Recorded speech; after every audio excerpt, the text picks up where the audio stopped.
So good morning everybody. What we are going to do is the derivations which are the very major part of all the exams that come our way, right? हमेशा exams में हमेशा derivation, derive, deduce, the expression for this. Physics के part में हमेशा इस तरीके से आता है. तो आज हम करेंगे class 9th derivations. सारे कोर्स की करेंगे. 5 चैप्टर्स हैं आपके फिजिक्स के, तो उन 5 चैप्टर्स की हम सभी डेरिवेशंस को करते जाएंगे. So I have a list of these derivations which we are going to pursue. First is equations of uniformly accelerated motion and the meaning of each term. I agree that I have written the derivation, though it is not a part of your course. Class 9th CBSE syllabus में derivation of equations of motion is not in course, right? So अगर ये course में नहीं है तो बस हमें क्या करना है, हमें सिर्फ इसको समझना है कि ये कहाँ अप्लाई होते हैं. सबसे पहली बात, equations of, are you able to see what I'm going to show you? So you can come closer, please come closer. Equations of uniformly accelerated motion. Firstly, what are you aware about? Like, what do you know about uniformly accelerated motion? My body is A motion? uniformly. A motion where a body is continuously increasing its speed. I agree. Velocity वाली बात ना आपके uniform circular motion में आएगी. Is continuously increasing its speed. Speed को increase कर रही है. Okay. In equal interval of time. Yes. इसका मतलब क्या हुआ? जैसे कि आपने शुरू किया कितने से, लेट्स से आपने 5 metre per second, t equal to 0 पे आपकी गाड़ी 5 मीटर पर सेकेंड से चल रही थी. Then t equal to 1 second पे आपने देखा, मतलब 1 नहीं करेंगे 2 करते हैं, ये ज़्यादा अच्छा लगेगा, बहुत जल्दी उड़ेगी नहीं तो गाड़ी. t इक्वल टू 2 सेकेंड पे 10 मीटर पर सेकेंड हो गई. t इक्वल टू 3 पर हो गई, 3 सेकेंड पर हो गई 15 मीटर पर सेकेंड, और ये चलता जा रहा है. यानी ईच लाइक इन 2 सेकेंड्स में कितना इंक्रीज आ रहा है? 5 मीटर पर सेकेंड स्क्वायर का, 5 मीटर पर सेकेंड का चेंज आ रहा है. तो इस केस में अगर एक्सेलरेशन निकाली जाएगी तो एक्सेलरेशन हमेशा क्या होती है? v minus u upon T. Change in velocity, change in speed upon time. देखिए, चेंज कायदे से होता चेंज इन वेलोसिटी है, पर बात क्या है कि ये चेंज आ किसकी वजह से रहा है? ये चेंज या तो डायरेक्शन के चेंज की वजह से आ सकता है या मैग्नीट्यूड के चेंज की वजह से. तो जब आप एक स्ट्रेट लाइन में मूव कर रहे हैं तो this change is about the speed. क्योंकि स्ट्रेट लाइन में आपकी डायरेक्शन ने तो बदलना नहीं है. कोई गाड़ी जो स्ट्रेट चल रही है वो स्ट्रेट ही चलेगी, उसकी डायरेक्शन नहीं बदलेगी, बस उसका मैग्नीट्यूड बदलेगा. तो उस केस में जो आपकी एक्सेलरेशन आती है, that acceleration is due to the change in the speed. जैसे ही मैं स्पीड की बात कर देती हूँ, स्पीड मतलब मैग्नीट्यूड हो जाता है, डायरेक्शन नहीं होता. Yes, so change in speed upon time. Now इसके अकॉर्डिंग अगर मैं करूँ तो देख सकते हैं आप, फाइनल यहाँ पे अगर 10 ले लेते हैं, इनिशियल 5 लेते हैं, और टाइम इंटरवल कितना होता है? टाइम इंटरवल आप 2 ले लीजिए, तो 5/2 आएगा. That is your answer would be 2.5 metre per second square. यानी आपकी स्पीड हर सेकेंड 2.5 मीटर पर सेकेंड बदल रही है. इसमें 2.5 मीटर पर सेकेंड स्क्वायर आने का मतलब, I you having trouble with the sunlight? You can come this way, somebody has to help her out. हाँ, नीचे करते हैं, यही राइट सोल्यूशन. वहाँ से होगा, वहाँ से छोटी हाइट भी चलेगी भाई. Nice. Let's work with the non living things rather than living things. कितना करना है? थोड़ा सा और. वहाँ से भी आ रही है वैसे, नहीं तो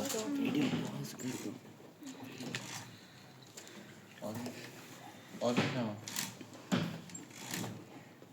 अब लाइट जला रहा है. Are you feeling better? Not that better. So when I say 2.5 meter per second, what does it mean? कि जो क्वांटिटी चेंज हो रही है वो कौन है? स्पीड. और स्पीड अगर चेंज हो रही है, यानी स्पीड बदल रही है, स्पीड का डिफरेंस मैं ले रही हूँ, तो उसकी यूनिट क्या होगी? मीटर पर सेकेंड ही होगी. यानी स्पीड का जो चेंज आ रहा है वो 2.5 मीटर पर सेकेंड का आ रहा है, और वो कितने सेकेंड में आ रहा है? पर सेकेंड. इसीलिए इसमें पर सेकेंड स्क्वायर आता है. जो आप सोचते हैं ना, स्पीड की यूनिट तो आपकी 2.5 मीटर पर सेकेंड हो जाती है, पर acceleration is metre per second square. It means metre per second. ठीक है निगारिश?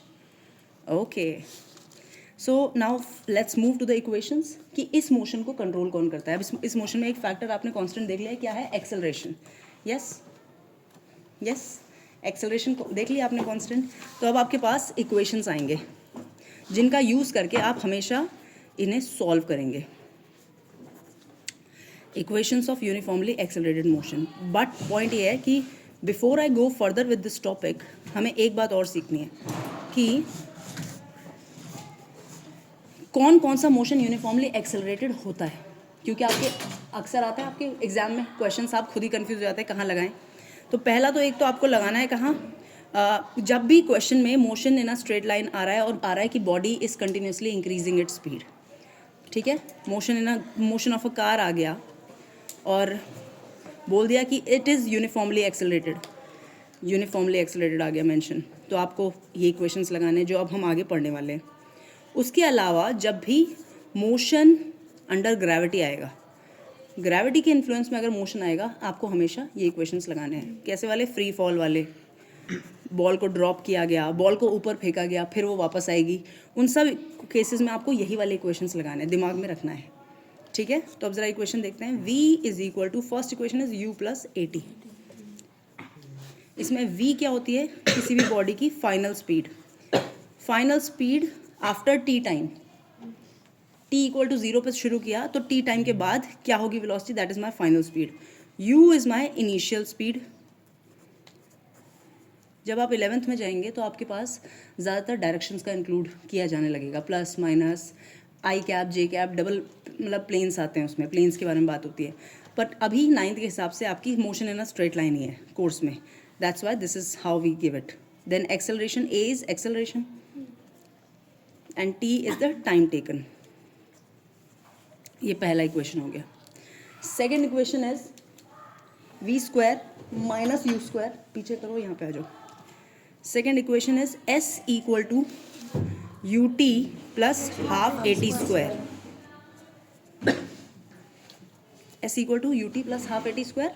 अब इसमें u क्या है? आपकी इनिशियल स्पीड, शुरुआत की. t क्या है? Time taken. हाफ तो आपको पता है ये कांस्टेंट है. a क्या है? एक्सेलरेशन. और t स्क्वायर, t का टाइम का स्क्वायर. प्रॉब्लम क्या होती है, बच्चे अक्सर टी स्क्वायर की जगह 2t कर देते हैं. मतलब वो टी स्क्वायर जब लिखना होता है, अगर 8 का स्क्वायर है तो 64 लिखने की बजाय 8 2 16 लिख देंगे यहाँ पे. ये है मैथमेटिकल एरर्स जो हमेशा होते हैं, मेजॉरिटी. तो प्लीज़ इसका ध्यान रखें. और एस का मतलब क्या है? आपकी डिस्प्लेसमेंट. ठीक है. तीसरा इक्वेशन आपका क्या है? V square minus u square equal to 2as. इसमें v क्या है? फाइनल वेलोसिटी का स्क्वायर, फाइनल स्पीड का स्क्वायर कर लीजिए आप.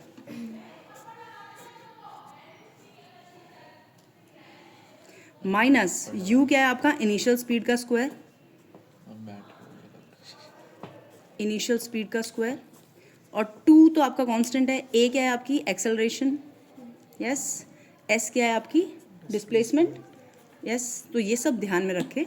इन वैल्यूज़ को पुट करके आपको आंसर निकालना है. ये आपको समझ आने चाहिए इक्वेशंस, तभी आप न्यूमेरिकल कर पाएंगे, नहीं तो नहीं कर पाएंगे. अब बात ये है कि जब ये इक्वेशंस लग रहे हैं, ठीक है, ये हुआ equations of uniformly accelerated motion. अगर मैं इन इक्वेशंस को एक ऐसे केस में लगाऊं जहाँ पे बॉडी कांस्टेंट स्पीड से चल रही है, ठीक है निगारिश, एक ऐसे केस में जहाँ बॉडी कांस्टेंट स्पीड में चल रही है. This means if v is equal to u constant, यानी अगर फाइनल स्पीड इनिशियल स्पीड के कांस्टेंट बराबर हो जाए, तो उस केस में लेट्स पुट द वैल्यूज. देखते हैं ज़रा क्या आएगा आंसर. उस केस में क्या होगा? पहले अगर वेलोसिटी स्पीड बदल ही नहीं रही है तो एक्सेलरेशन 0 हो जाएगी. यस. पर कब? जब बॉडी स्ट्रेट लाइन में चल रही है. एक्सेलरेशन दो तरीके से हो सकती है. एक्सेलरेशन हो सकती है change in magnitude of speed, change in direction, है ना. या तो आपकी स्पीड का तो मतलब ही मैग्नीट्यूड होता है, या तो स्पीड बदल रही हो या change in direction of speed. तो डायरेक्शन ऑफ स्पीड वाला आपके कोर्स में सिर्फ एक सर्कुलर मोशन है, जिस पे एक थोड़ा सा बेसिक सा एक क्वेश्चन आ जाता है कि उसको क्यों बोलते हैं uniform motion as well as uniformly accelerated motion.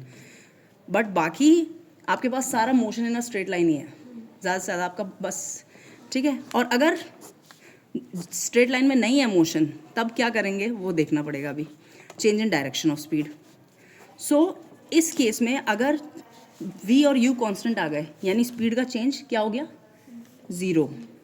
v is equal to u मतलब change in speed is equal to zero. Yes, और change in speed equal to zero तो इसका मतलब क्या होगा, v is equal to u plus a की जगह क्या लिखूंगी, ज़ीरो। हाँ, तो v is equal to u पहला केस। आपकी एक्सेलरेशन इस केस में क्या आएगी, 0 metre per second square. s हो जाएगा you t plus half a t square है, a की जगह 0 डालते ही क्या हो जाएगा, a की जगह 0, तो यानी कि स्पीड इनटू टाइम, वो जो बचपन से सीखता है distance is equal to speed into time. Then v square minus u square equal to 2as। a की जगह 0 पुट किया तो अगेन ये भी 0, v square minus u square, इसका मतलब v is equal to u again. तो ऐसे क्वेश्चन को समझने की क्षमता रखिए। क्वेश्चन में पूछेंगे वो कि द स्पीड, वो कहेंगे variate the equations of uniformly accelerated motion for a case when the speed is not changing. तब आपको इस तरीके से मोल्ड करना पड़ेगा, थोड़ा सा एनालिटिकल स्किल्स। सब ये नहीं होना चाहिए कि हमें सब रटा हुआ है तभी हम कर पा रहे हैं। रीड करो, एनालाइज करो और हमेशा कुछ ना कुछ लिखने की एबिलिटी रखो। देन एक क्वेश्चन बनता है इसमें, why is uniform circular motion,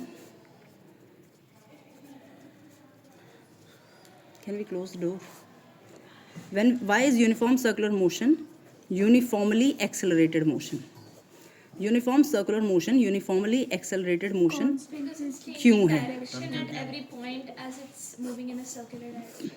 बहुत बढ़िया। देखिए, एकमात्र ऐसा मोशन, यूनिफॉर्म सर्कुलर मोशन ऐसा मोशन है जो यूनिफॉर्म मोशन भी है और यूनिफॉर्मली एक्सेलरेटेड मोशन भी है। Speed बहुत, constant. हाँ, uniform circular motion is uniform motion. Why? Ma'am speed, yes, because speed is constant. जब उसने बोल दिया यूनिफॉर्म तो उसमें स्पीड कांस्टेंट है।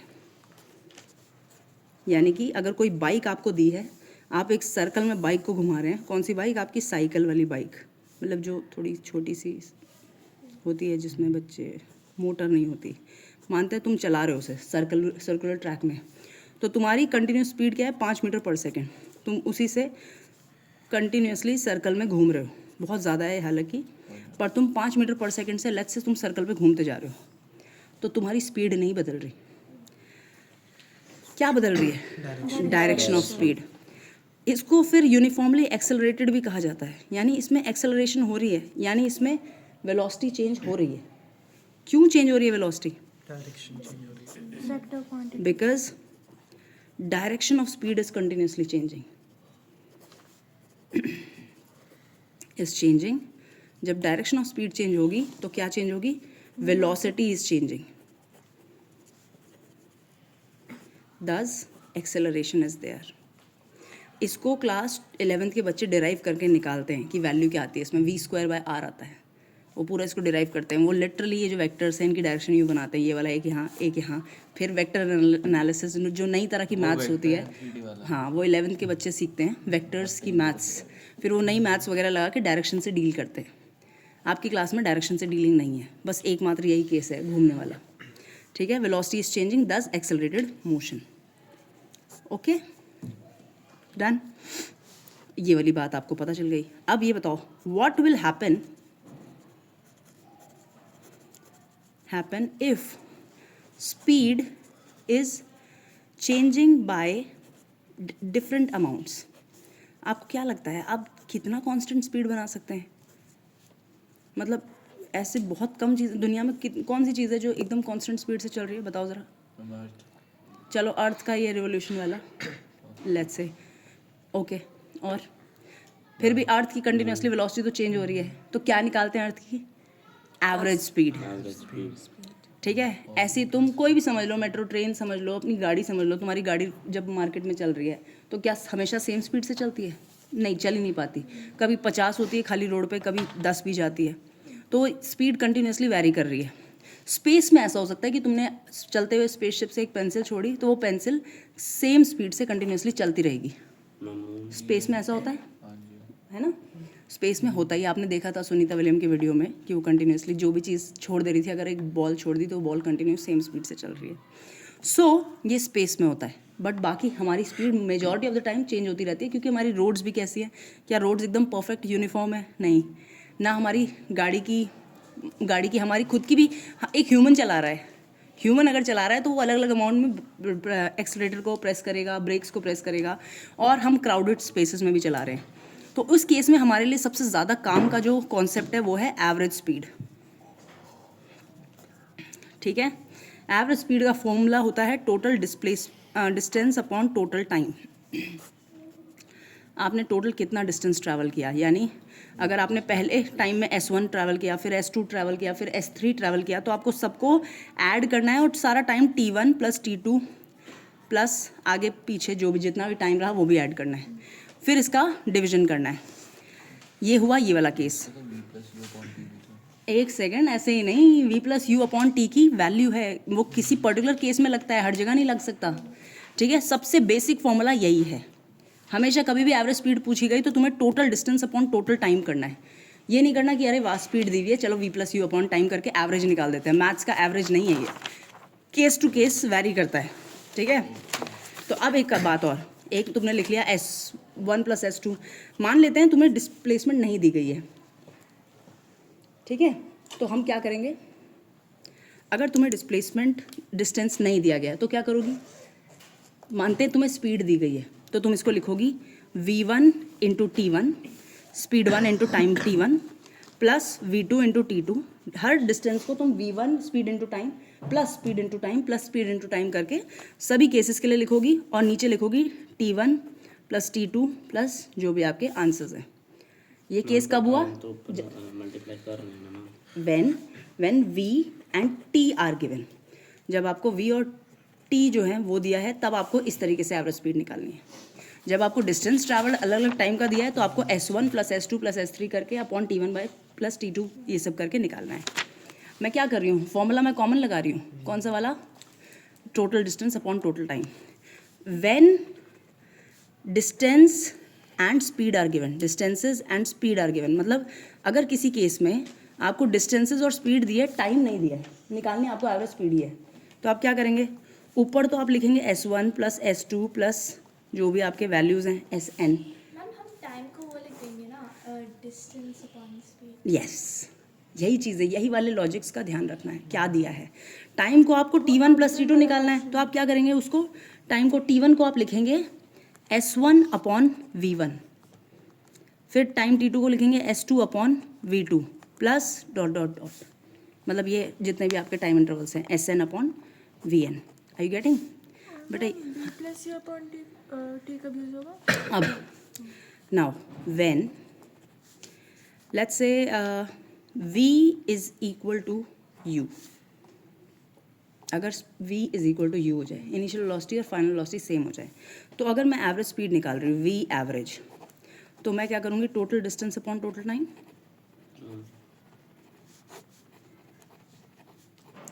टोटल डिस्टेंस मान लेते हैं हमारा कितना है, S1 प्लस S2,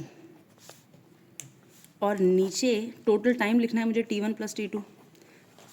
अब मुझे पता नहीं है टाइम, मैं लिख दूंगी S1 प्लस S2, और नीचे T1 प्लस T2 की जगह लिखूंगी S1 upon V plus S2 upon U। लिख दिया। अब S1 प्लस S2 को मैं टोटल S लिख सकती हूँ, ठीक है, और ये अब फर्दर क्या बनेगा, ऊपर तो S आ गया, अब S1 प्लस S2 का S1 U plus S1 S2 V बना, अपॉन नीचे क्या आ गया VU। मैं देख रही हूँ मैं केस अभी मेरे को, ठीक है, तो अभी S तो यहाँ पे है, इसमें V और U सेम है, यस, तो इसमें से मैं V बाहर निकाल लेती हूँ लेट्स से, और ये आएगा S1 प्लस S2, और नीचे का जो VU है ये ऊपर पहुँच जाएगा, V से V कैंसिल कर लो, अब ये क्या बच रहा है S, ये भी S आएगा, S1 plus S2 is S into U, cancel out, तो तुम्हारा आ गया U। V एवरेज आ गई तुम्हारी कितनी, U के बराबर, U यानी कि वो V के बराबर आई, यानी केस कौन सा, when speed is not changing, जब स्पीड अगर नहीं बदल रही, जब स्पीड नहीं बदलेगी तो आपका v u final velocity will be equal to initial velocity and that would be further equal to your average speed. Getting? उस केस में आपको कैलकुलेट ही नहीं करनी, जब स्पीड नहीं बदल रही तो एवरेज स्पीड आपकी उसी स्पीड के बराबर होगी जो आपके पास है।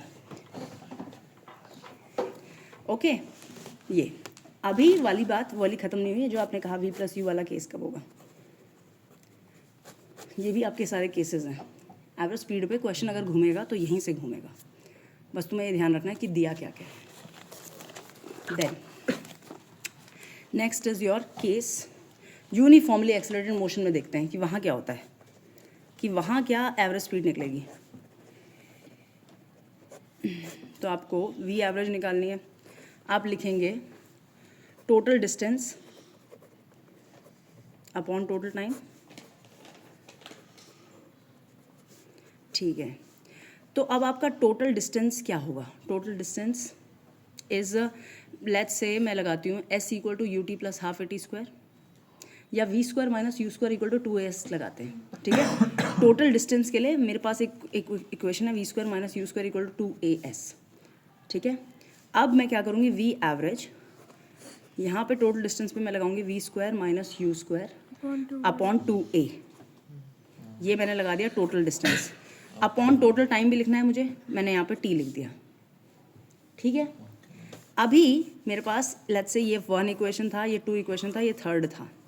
अब एक 4th इक्वेशन मैं एक और जानती हूँ, v is equal to u plus a t, तो ये बनेगा v minus u upon a is equal to t. ये आ गया आपका 4th। यूजिंग 4 इन 3, 4 को 3 में यूज़ करेंगे। ठीक है, अभी देखो पूरा रिजल्ट आएगा आपका वही, v square minus u square को मैं क्या लिख सकती हूँ, v plus u minus sorry into v minus u लिख सकती हूँ, a plus b into a minus b upon 2a यहाँ पे है, इंटू टी की जगह मैं क्या लिख सकती हूँ, v माइनस यू, और ये जो a है ये रेसिप्रोकल में जाने के बजाय ऊपर आ जाएगा। आ गया, ये कैंसिल करो, ये कैंसिल करो, ये कैंसिल करो, ये कैंसिल करो, v प्लस यू अपॉन 2, यानी कि यूनिफॉर्मली एक्सेलरेटेड मोशन में ये कोई इक्वेशन लगता है, works for uniformly accelerated motion. ठीक है, नाइस एनालिसिस राइट, पूरा डिराइव करके हमने रिजल्ट दिया, ऐसे करके याद रखना है। ठीक है, ये हो गया आपके लिए, मतलब इसलिए भी कह रही हूँ क्योंकि एनालिटिकली रखो। अरे क्वेश्चंस तो हम बाद में करेंगे, पहले हम डेरिवेशन करेंगे। मैं भेज दूँगी। ओके, चलें आगे, कुछ नहीं दिख रहा ना।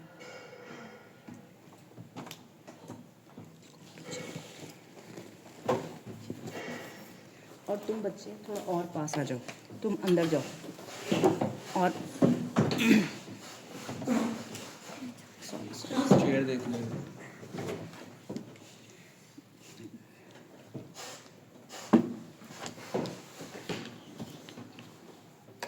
ओके ठीक है, अब तुमने निकाल लिया, यहाँ पे तुम्हारा इक्वेशन ऑफ यूनिफॉर्म मोशन ख़त्म, और ये चैप्टर का रिवीजन भी हो गया क्विक। ग्राफ्स को ध्यान में रखना है, स्लोप वगैरह का पता है, क्या करें, क्विक रिवीजन करें, पर टाइम खत्म हो जाएगा, अभी जाने का टाइम हो जाएगा। न्यूटन्स फर्स्ट सेकंड करते हैं, हाँ लेट्स डू द सेकंड, मतलब let's come to force and laws of motion. वो ग्राफ वाला करा रहे हो। उसमें पीरियड भी है फिजिक्स का। चलो मैं उसमें ग्राफ करवा रहा हूँ। Force and laws of motion, empirical derivation of F equal to ma। Empirical मतलब यही थ्योरेटिकली अचीव करना। ठीक है, तो अब आपको सुनिए, by Newton second law, Newton का जो सेकेंड लॉ था उसके according F is equal to change in momentum upon time taken. Rate of change of momentum था ना, और टाइम टेकन, रिमेंबर। तो अब इसका मतलब क्या है, final momentum minus initial momentum upon time taken, this is equal to force. Yes ma'am. Final momentum को क्या लिख सकती हूँ, mv, यस इनिशियल मोमेंटम को लिख सकती हूँ mu yes ma'am. Upon t। ठीक है निगारिश बेटा, F भी आ गया, एम बाहर निकल जाएगा। m बाहर निकलेगा, यहाँ बच गया v minus u upon T. जो पर ये क्या किसके बराबर है? एक्सलेशन। बस F इक्वल टू ma। थोड़े से स्टेप्स हैं। मैम स्टार्टिंग में ऐसा नहीं था कि वो प्रोपोर्शनल होगा? तुम्हें प्रोपोर्शनलिटी कांस्टेंट भी लगाना है, कोई बात मतलब नहीं, K के साथ लगा लो, लगा दो। ये भी लिखोगे तो भी नंबर देंगे, पर इतना है कि हाँ, होता तो कायदे से यही है कि force is directly proportional to change in momentum. जिस भी केस में मोमेंटम का चेंज जितना ज़्यादा हो रहा है, उस केस का फोर्स उतना ही ज़्यादा होगा। जहाँ भी तुम देख रहे हो बहुत तेज़ी से वेलोसिटी का चेंज आया है, या मास का चेंज आया है, या प्रोडक्ट का चेंज आया है, दोनों का, तो तुम कहोगे चेंज इन मोमेंटम बहुत बड़ा हुआ है, 1। और ये इन्वर्सली प्रोपोर्शनल किसके होता है? टाइम के। अगर कम टाइम लग रहा है मोमेंटम का चेंज होने के लिए, यानी बहुत बड़ा फोर्स लगा रहे हैं। वो तो सिंपल आप बैडमिंटन में भी देखिए, अगर आपको कोई बहुत मतलब बैडमिंटन, लेट्स से फुटबॉल में देखिए, फुटबॉल आई है बहुत हाई स्पीड से आई है, आपने बहुत तेज़ किक मारा है, तो जितनी जल्दी आपने वो किक मारा है, जितना मतलब अगर वो आ रही थी 50 से, आपने उसको -50 किया है, और लेट्स से 0.2 सेकेंड्स लगाया तुमने, तो ये जो 0.2 सेकेंड है, इसकी वजह से तुमने बहुत फोर्स लगाया होगा उस बॉडी पर, और उस बॉडी ने भी तुम पर बहुत फोर्स लगाया होगा। Every action has an equal and opposite reaction. Yes, तो ये तो फैक्टर्स हैं। फिर इसके बाद फोर्स है वो मास के प्रोपोर्शनल है डायरेक्टली? फोर्स देखो, F इक्वल टू ma का मतलब ये होता है कि कोई बॉडी जिसका मास m है, और कोई बॉडी जो एक्सेलरेट कर रही है a वैल्यू से, उस पे लगने वाला फोर्स इन दोनों के प्रोडक्ट के बराबर दिया जाता है। तो मतलब जब मास बढ़ेगा तो फोर्स ही बढ़ेगा? मतलब बड़े मास की बॉडी है, उस पर अगर तुम्हें उतना ही एक्सेलरेट करने के लिए ज़्यादा फोर्स लगाना पड़ेगा। फिलहाल F इक्वल टू ma का मतलब यह है कि किसी भी बॉडी पे लगने वाला फोर्स उसकी बॉडी के मास, उस बॉडी के मास और उसकी एक्सेलरेशन के प्रोडक्ट के बराबर लिखा जाता है। अब प्रोपोर्शनलिटी में मत जाओ, प्रोपोर्शनलिटी का ये है F proportional to change in momentum. Body का मोमेंटम कितना चेंज हो रहा है, उतना ही ज़्यादा आपको फोर्स लगाना पड़ेगा। जितना ज़्यादा चेंज इन मोमेंटम, उतना ज़्यादा फोर्स। देन बॉडी का ये जो मोमेंटम का चेंज किया है, ये कितनी फास्ट किया है, इसमें टाइम कम लगाया है कि ज़्यादा लगाया है? टाइम कम लगाओगे तो फोर्स बहुत ज़्यादा लगेगा चाहिए। गाड़ी के एक्सीडेंट्स जो होते हैं वो कैसे होते हैं? बिल्कुल बहुत छोटे सेकंड्स में होते हैं, बहुत टाइम थोड़ी ना लगता है। अब एक बात बताओ, मोमेंटम चेंज एक्सीडेंट्स के दौरान भी होता है, और मोमेंटम चेंज तब भी होता है जब तुम ट्रैम्पोलिन पे जंप कर रहे होते हो, ट्रैम्पोलिन पार्क में जंप कर रहे होते हो, तब भी मोमेंटम चेंज हो रहा होता है। पर प्रॉब्लम एक्सीडेंट्स में तुम्हें डर लगता है, एक्सीडेंट्स में बहुत पंगे हो जाते हैं, लोग कहाँ कहाँ चले जाते हैं, हॉस्पिटल चले जाते हैं। पर ट्रैम्पोलिन पार्क में रेयरली ऐसा होता है कि आप, मैम अभी तो वो टपका। हाँ, कब हुआ था वो? जब ट्रैम्पोलिन पार्क में आप जंप करते वक्त उस स्ट्रेच्ड मेम्ब्रेन की जगह उस हार्ड सरफेस पे अगर चले गए, तो हार्ड सरफेस पे आपका एक्सीडेंट हो जाएगा। क्योंकि उसमें टाइम टेकन कम हो जाता है। हाँ, अगर आप हार्ड सरफेस पे एकदम स्ट्राइक करेंगे तो आपका टाइम टेकन बहुत कम हो जाएगा। आपका ट्रैम्पोलिन पार्क ये है। अब आप इस पर अगर जंप करके यहाँ से ऊपर पहुँचते हैं पहले, फिर यहाँ पे जब आप जंप करते हैं तो ये क्या करता है? स्ट्रेच करता है, ये पूरा नीचे तक पहुँचता है ताकि आपकी स्पीड धीरे धीरे कम हो। तो इसने टाइम बढ़ा दिया। अगर ये टाइम बढ़ गया तो आपका फोर्स क्या हो जाएगा? कम। पर अब आप यहाँ पे जंप करने की बजाय नेचर के रीज़न की वजह से यहाँ पहुँच गए, यहाँ पे कोई एक रॉड लग गई है। अब ये जो रॉड है ये किसकी बनी है? हार्ड सरफेस की। अब आप इस हार्ड सरफेस पे जैसे ही स्ट्राइक करेंगे बहुत हाई वेलोसिटी से, ये तुरंत के तुरंत आपकी स्पीड आपको यूँ ऊपर भेजने की कोशिश करेगा। तो इसने स्ट्रेच नहीं किया, इसने टाइम बहुत क्या किया? कम किया। और अगर इसने टाइम बहुत कम कर दिया तो आप पे लगने वाला फोर्स बढ़ जाएगा, इसलिए आपको चोट लगेगी, इंजरी होगी। फोर्स तो ये ज़्यादा लगाएगा, बात ये कि आप में सहन करने की क्षमता नहीं है। ठीक है, तो ये दिस इज़ योर लॉ। ठीक, तो आपका F इक्वल टू ma आया। अब यहाँ पे जो अभी आप समारा कह रहे थे, आप F directly proportional to change in momentum and F is inversely proportional to time taken. Yes, अब इस केस में मैं क्या कर सकती हूँ? इन प्रोपोर्शनलिटीज़ को साथ साथ ला सकती हूँ, यानी ये बनेगा mv minus mu upon t proportional. फिर आप क्या करेंगे? प्रोपोर्शनलिटी को हटाने के लिए कांस्टेंट लगाएंगे, कांस्टेंट का नाम है k। Yes ma'am. ये आपका NCERT वाला डेरिवेशन है, mv minus mu upon t। ठीक है, अब k की जगह k क्या है आपका? Constant of proportionality. k को बाहर निकालो, m बाहर निकालो, v minus u upon t यहीं रखो, ये बनेगा F इक्वल टू KMA। तो ऊपर वाला भी कर सकते हैं, को 1 कंसीडर करके फिर फॉर SI यूनिट्स, यानी जब स्टैंडर्ड यूनिट से डील करते हैं, कौन सी? मीटर, kg, सेकेंड, ये दिमाग में रखना।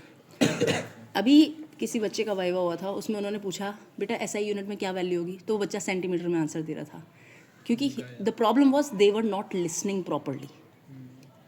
बहुत सिंपल चीज़ पूछी गई है, पर are you listening properly? Yes, तो फॉर एसआई यूनिट्स जब आप केजी मीटर पर सेकेंड ये सब यूज़ करते हैं, प्रैक्टिकल नहीं होगा। F equal to MA। My bad K की वैल्यू 1 हो गई, ठीक है। मैम वो hard to stay quiet, right. Ma'am आप ये बता रही थी ना कि सेकंड लॉ से फर्स्ट लॉ को कैसे आ रहे हैं, ये तो मैंने सेकंड लॉ डिराइव किया। एग्जाम में तो ऊपर वाला भी कर सकते हैं ना MA कर सकते हैं, पर ये भी कर लो तो कोई बड़ी बात नहीं है। अच्छा तो मैम हम अगर वो कर सकते तो मार्क्स नहीं कटेंगे? अब एक काम करते हैं derivation of second law from first law, नहीं derivation of first law from second law. ठीक है निगारिश, कुछ समझ आ रहा है? डेरिवेशन का derivation of okay first law from second law. ये थोड़ा मुश्किल है। बिल्कुल मुश्किल नहीं है ये। फर्स्ट का डेरिवेशन हाँ था। ये बेटा देखो, ऐसे एनसीईआरटी में डायरेक्ट लिखा नहीं होगा, एनसीईआरटी में खुद ही मैनिपुलेट करना पड़ता है कि रिजल्ट क्या आने वाला है। ठीक है, derivation of first law from second law. अब क्या है, फर्स्ट लॉ क्या कहता है पहले बताओ। कि an object naturally tends to resist a change in its state of rest or motion. Affected by an external force. An object tries to resist any change in its motion unless an external force is involved. An external unbalanced Inertia. force. External unbalanced force is involve. जब तक external unbalance force नहीं involve होगा, body के motion पे कोई फर्क नहीं पड़ेगा। या तो बॉडी अगर रेस्ट पे थी तो रेस्ट पे रहेगी, बॉडी जो यूनिफॉर्म मोशन में है वो यूनिफॉर्म मोशन में रहेगी in a straight line. Straight line का भी जिक्र होता है, स्ट्रेट लाइन बहुत मैटर करती है। कोई चीज़ स्ट्रेट लाइन में नहीं चल रही ना तो तुम्हें फोर्स लगाना पड़ेगा। किसी चीज़ को कर्व में घुमाने के लिए फोर्स लगाना पड़ता है क्योंकि डायरेक्शन बदल रही है। Yes, so the point is, first law कहता है a body which is in motion stays in uniform motion in a straight line, and a body which is at rest stays at rest unless an external unbalanced force is applied on it. ठीक है, unless an external unbalanced force is applied on it. So first law के according V is equal to U. Yes, initial velocity will be equal to final velocity Divija. इसका मतलब acceleration की value क्या होगी? 0 metre per second. Now F, तो F कितना होगा? F की जगह आप MA लिखोगे 0. और M की तो ठीक है, पर A की जगह 0 लिखोगे तो F भी 0 Newton. This implies if F external is equal to 0 Newton, then there is no change in speed of body. आप V is equal to u लिखेंगे, साथ में लिखेंगे body is moving in a straight line.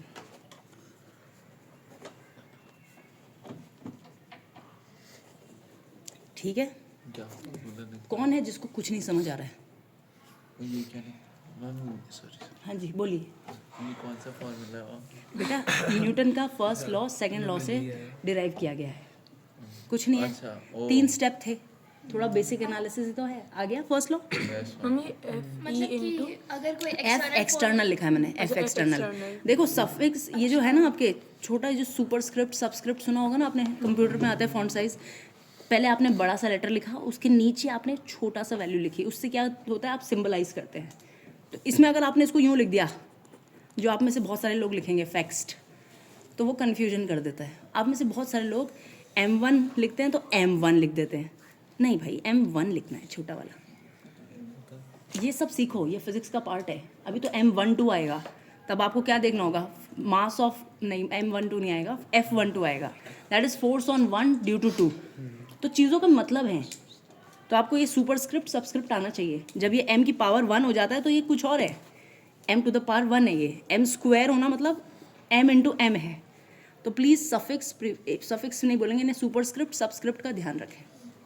ठीक है, ये भी हो गया। अब आपने कहा न्यूटन का third law from Newton second law. Newton's third law from second law. तो चलिए, न्यूटन्स थर्ड लॉ किसके लिए एप्लीकेबल है पहले तो बताओ। Many force. Now many force applied on an object gives an opposite and equal reaction. अरे पर रिएक्शन के लिए कोई दूसरी ऑब्जेक्ट भी तो होनी चाहिए। reaction। तो एक्शन रिएक्शन होने के लिए 2 ऑब्जेक्ट चाहिए, सिंगल ऑब्जेक्ट नहीं कर सकते। So Newton's third law is applicable for 2 bodies. अगर अपने में कोलैप्स हो गए तो अपने पे कोलैप्स हो गए तो कोलैप्स कहाँ पे हुए? कहीं तो गिरोगे ना। हाँ ग्राउंड होना चाहिए ना, तो ग्राउंड हो गई वो दूसरी बॉडी। अपने आप तुम्हारे दो हाथ भी क्या किसी तरह बिहेव कर रहे हैं, दो रिजिड बॉडीज़ की तरह। तुमको अगर एक पार्टिकल बना दूं तब तुम अपने आप पे कोलैप्स नहीं कर सकते। तुम्हें अगर मैं एक जीरो डायमेंशनल पार्टिकल समझूं कि जो इसका मास सारा सेंटर ऑफ मास पे कलेक्टेड है, जो हम फिजिक्स में करते हैं, अब सारा का तुम सभी क्या कर रहे हो, न्यूटोनियन फिजिक्स कर रहे अगर हो। हम बहुत जनरल हो गए, अगर अंदर में हम फिट आप फिट भी हों तो भी आपकी डेंसिटी हाई होगी, पर आपके डायमेंशन नियरली ज़ीरो होंगे। तो एक बॉडी जिसके हाथ पैर नहीं है, जो सिर्फ एक पॉइंट साइज है, क्या वो अपने आप से कोलाइड कर सकती है? और अपने आप से कोलाइड नहीं कर सकती, यानी कि एक्शन रिएक्शन का सवाल ही नहीं पैदा हो सकता। न्यूटन के थर्ड लॉ के लिए is applicable for to bodies, दो बॉडीज़ होनी चाहिए। यही लॉ है जो आपको दिखाता है कि बताता है कि for any force to act two bodies are necessary. Force is an interaction, जो डेफिनेशन है। फोर्स पुश एंड पुल है जो वो 6th के बच्चे बोलते हैं। आपकी क्लास में force is an interaction, like one body can influence the other body and the other body can influence the first body's physical state of motion and rest. यहाँ physical state से मेरा मतलब solid liquid gas नहीं है। हालांकि solid liquid gas में भी pressure का include करके आप काम कर सकते हैं, पर क्लास 9th में ये जो force and laws of motion chapter है, इसमें आपकी body पे जब force लगता है तो उसकी speed बदलनी चाहिए। या तो शेप साइज के लिए फिर वो प्रेशर एंड थ्रस्ट वाला चैप्टर आ जाता है, ठीक है। पर यहाँ पे स्पीड बदलनी चाहिए, उसकी पोजीशन मतलब पहले ज़्यादा रेट से चेंज हो रही थी, अब कम रेट से चेंज हो रही है। वो 0 पे था, अब वो 50 पे पहुँच गया है, because of the force. Yes, so applicable for to bodies. और क्या कहता था कि every action by first body on second body leads to a reaction force by second on first. Reaction force by Second body on first. first. You can ask questions, okay? Please don't think that I am not allowing you to ask questions. I'm allowing you to ask questions. I'm not allowing you to do.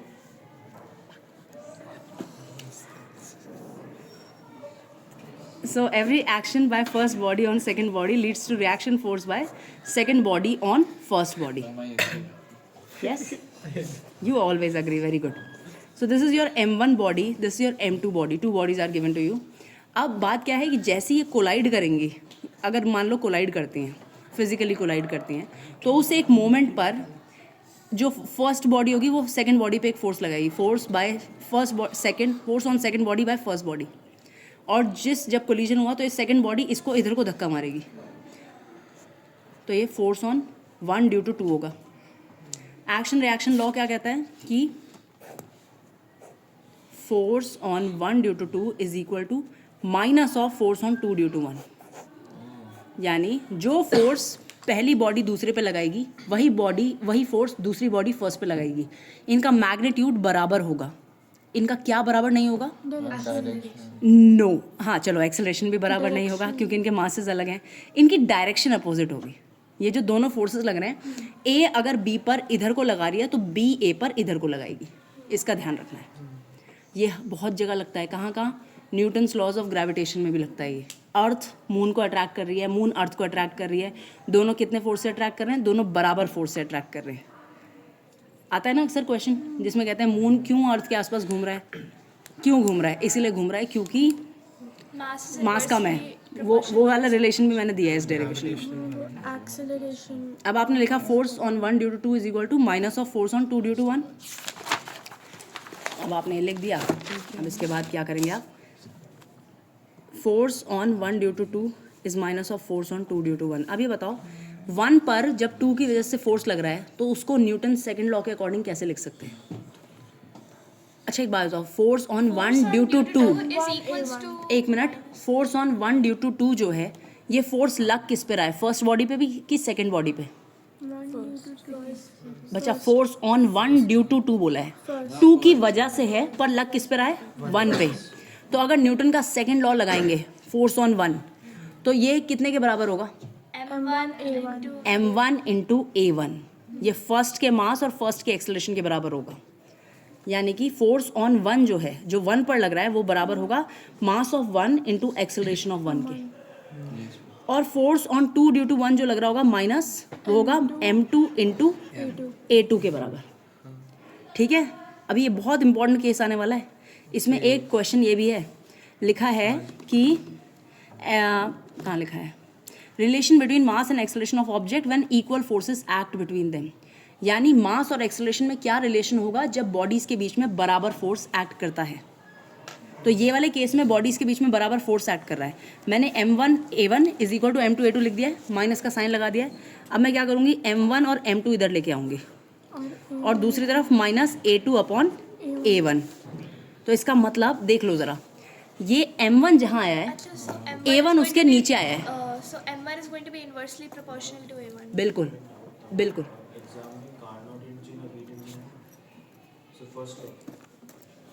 So m1 is coming out to be, देखो m1 ऊपर आया है तो equality की दूसरी side पे ये नीचे आया है a1, और m2 का मास अगर नीचे आया है डिनोमिनेटर में तो एक्सेलरेशन उसकी न्यूमरेटर में आई है ऑन द अपोजिट साइड। इसका मतलब मास जो है वो इन्वर्सली प्रोपोर्शनल है एक्सेलरेशन के if same force acts on bodies.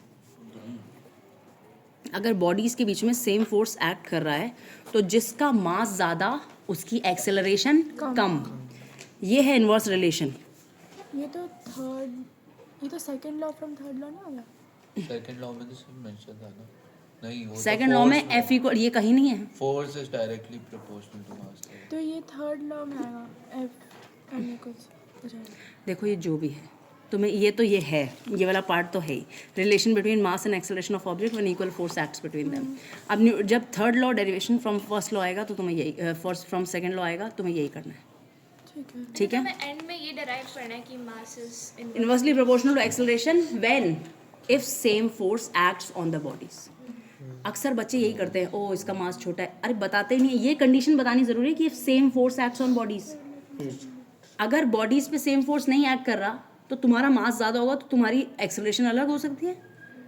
अब बात सोचो, मैं इस बच्चे पे 5 न्यूटन लगा रही हूँ और इस बच्ची पे 6 न्यूटन लगा रही हूँ, दोनों का मास सोचते हैं बराबर है, कौन ज़्यादा एक्सेलरेट करेगा? 6 न्यूटन। जिस पे ज़्यादा फोर्स लगेगा उसकी एक्सेलरेशन ज़्यादा होगी, m बराबर हो गया ना। पर अगर F दोनों पे बराबर कर दूँ, मान लो इस पे भी 5 न्यूटन लगाऊँ, इस पे भी 5 न्यूटन लगाऊँ, ये 80 kg, ये 70 kg, कौन ज़्यादा एक्सेलरेट करेगा? 80 kg कम एक्सेलरेट करेगा बेटा। जिसका मास ज़्यादा उसकी एक्सेलरेशन कम। फोर्स बराबर किया ना, वो तो आपने देखा ही है। देखो मेरी बात सुनो, कभी छोटा सा पेन है, इस पे यूँ धक्का मारा तो ये यहाँ पहुँच गया, पर अगर दीवार पे धक्का मारूंगी, इतना ही धक्का मारूंगी, दीवार पे कुछ होगा? तो जिसका मास ज़्यादा उसकी एक्सेलरेशन कम, जिसका मास कम उसकी एक्सेलरेशन ज़्यादा। If same force acts between the objects. How is that the third law that every action is I think it's going to be over. First period start हो गया।